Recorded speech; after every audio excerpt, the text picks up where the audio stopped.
Assalamualaikum warahmatullahi wabarakatuh.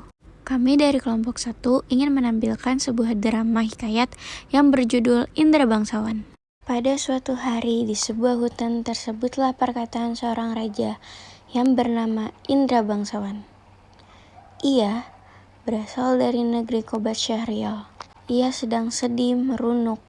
Setelah berapa lama di atas kerajaan, tiada juga beroleh putra. Kenapa ya sampai saat ini kita belum bicara dari seorang anak? Mungkin kita harus memperbanyak berdoa dan bersedekah. Setelah sang istri berkata seperti itu, mereka pun memperbanyak membaca doa kunut dan bersedekah kepada fakir miskin. Sehingga pada suatu hari, Siti Kendi pun melahirkan 2 anak laki-laki.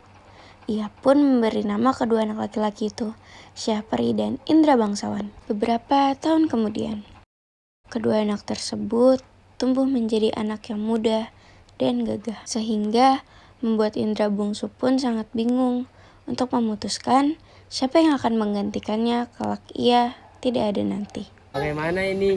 Anak-anakku sudah tumbuh dewasa. Aku sulit untuk milih untuk menjadi penggantiku. Aku harus membuat tantangan untuk mereka.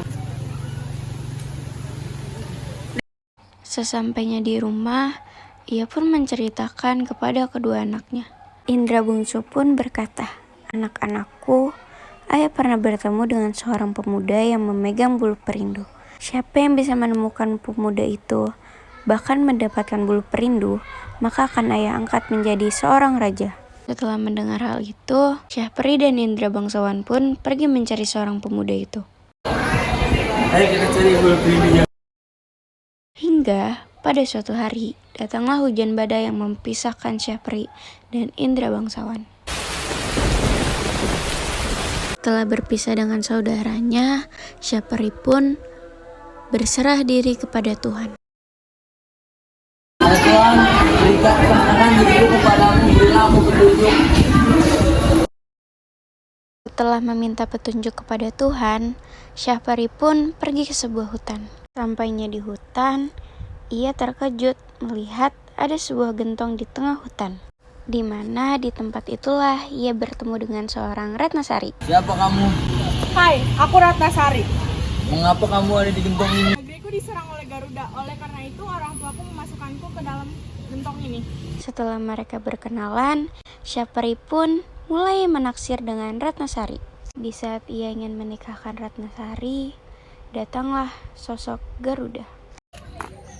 Siapa kamu? Saya Garuda, saya penjaga putri Ratnasari. Apa kamu? Saya ingin menikahkan Ratnasari. Enak saja, rasakan ini.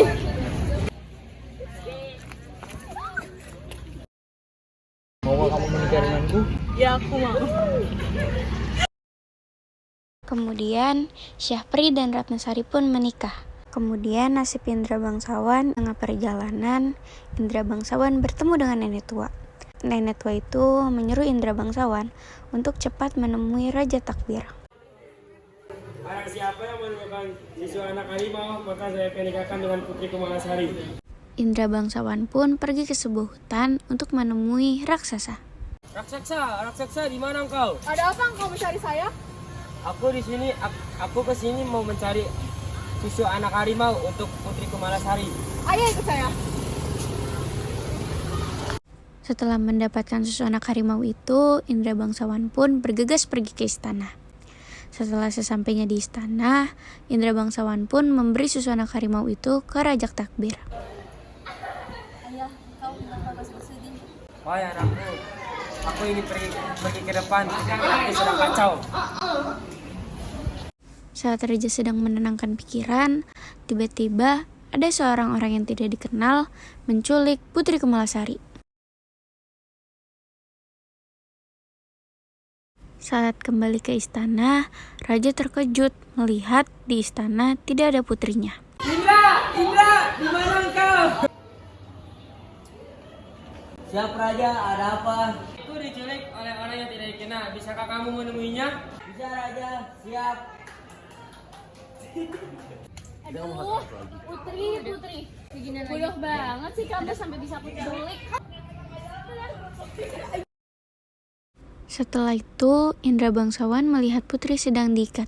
Melihat penculiknya tidak ada, ia bergegas menemui putri dan membawanya ke istana. Sesampainya di istana, Raja Takbir pun menjodohkan Indra bangsawan dan Putri Kamalasari.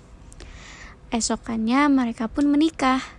Maka cerita hikayat Indra bangsawan pun berakhir sampai sini. Mohon maaf jika ada kesalahan kata. Kurang lebihnya, terima kasih. Wassalamualaikum warahmatullahi wabarakatuh.